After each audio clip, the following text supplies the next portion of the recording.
Look at Nigeria's coastline. Look at it carefully. You see all these lines running southwards?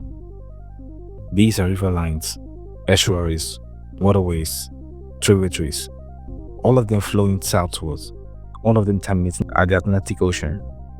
Now look even closer. Look at this delta. Look at how many waterways are pushing towards the ocean here. This is one of the most water-rich coastlines in all of Africa.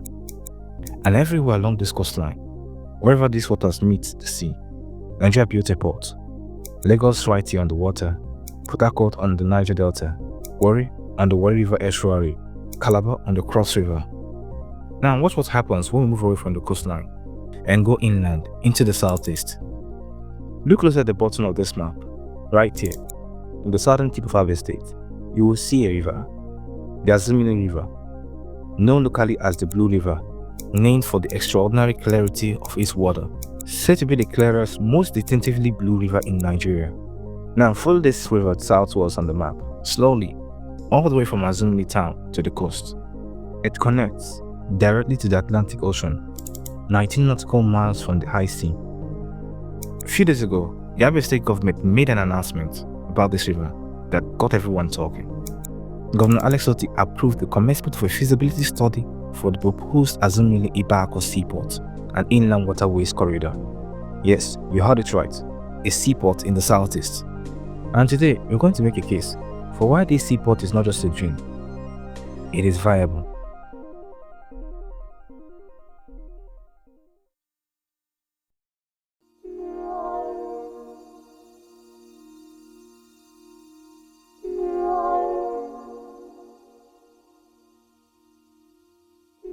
But before we make that case, understand that this river has been part of commerce before. Long before Nigeria existed, long before any port was built on this coastline, the Azumini River was already a corridor. Historical records confirm that this waterway, locally called Mini Okigo, was an ancient trade route and later a darker one. The transatlantic slave trade moved through these waters. Then the British came. They saw the geography of the southeast and made a decision. They built a railway from Abia, right here in the manufacturing heart of the southeast, all the way south to Port Harcourt. They turned Abia into a collection port for palm oil, granules, and farm produce, and all of it flowing southwards to Port Harcourt and out to the world. The British, looking at geography, didn't want to bug themselves with the task of building a major port in the area. They just rerouted that exit through Iguacha, which today is called Port Harcourt, and nothing has fundamentally changed since. Now let us look at how Nigeria's ports were actually built, because this matters. Apapa, Nigeria's biggest port, is not sitting in the open ocean. It is built inside the Lagos Lagoon, a sheltered body of water connected to the sea by a narrow channel. Port Harcourt, built inside the Bonny River estuary. Warri, built inside the Warri River. Calabar, built inside the Cross River.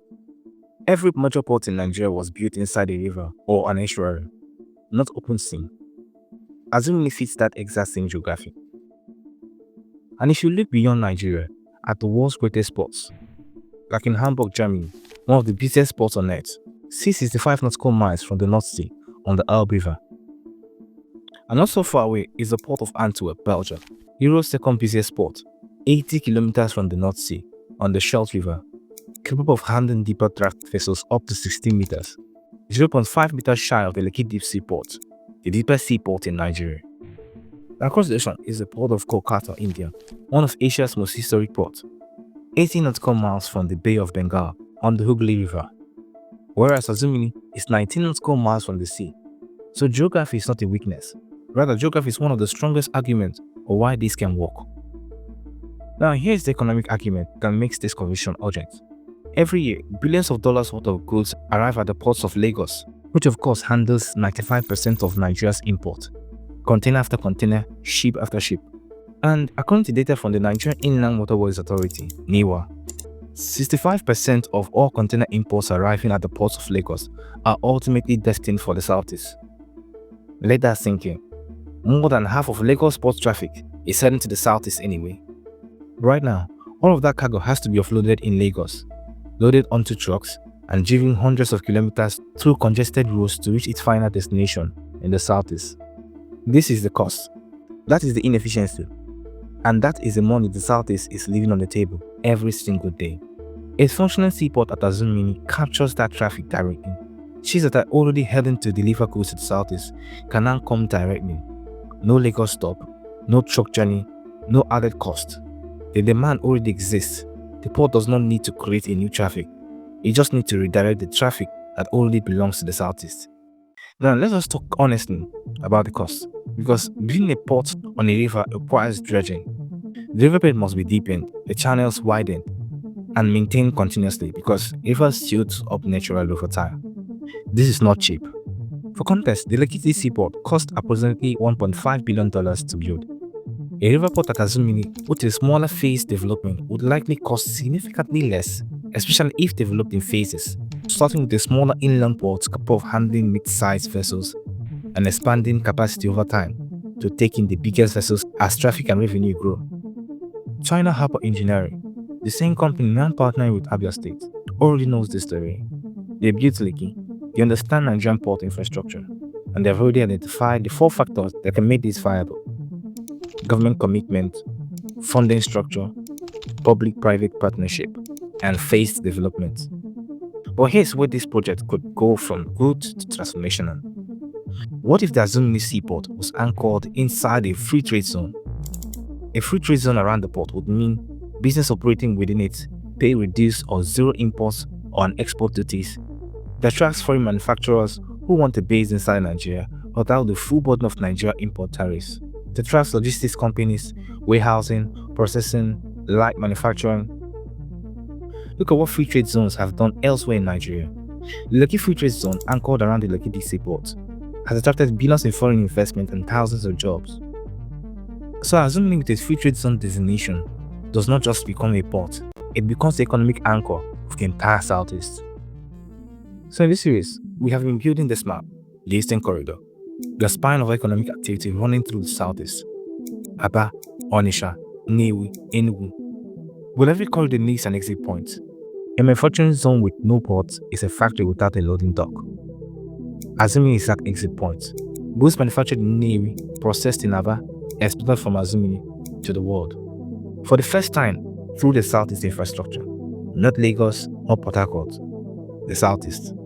And imports flow back in the same corridor. Raw materials arriving at Azumini, moving north into Abia factories, feeding Nnewi manufacturers, supplying Onitsha traders. The Eastern Corridor becomes a complete circuit. None of this happens automatically. Governor Alex Otti himself was clear at the approval meeting. The feasibility study, he said, could come back and say the project was not viable. That honestly matters, because the Southeast has seen too many announcements that never became reality. This seaport was even discussed under previous administrations too. Agreements were signed, investors were engaged, and nothing moved. For this to be different, a feasibility study must be honest, the funding must be real, the federal government approval must be pursued, and the political will must at last more than one administration. Those are the real conditions for this to work. So let us bring this all together. Is the Azumini Seaport viable? Look at the geography. 19.4 miles from the sea, closer than Hamburg, closer than Antwerp, closer than Kolkata. All of them world-class ports today. Look at the precedent. Every Nigerian port was built inside a river or estuary. Azumini is no different. Look at the demand. 65% of Lagos container imports are already destined for the Southeast. The traffic exists. It just needs a shorter route. And you look at the model, a port anchored in a free trade zone, developed in phases, backed by a serious international partner who has already delivered in Nigeria. So this is not a fantasy project, it's a viable infrastructure investment for a region that has waited long enough. So the Southeast is not landlocked by destiny or by geography. It is landlocked by decisions that were never made. And this is the moment to make them. If this video made you to think, support the channel by subscribing, share, comment, stay in this series, because the Eastern Corridor is not just a vision, it's a map waiting to be completed.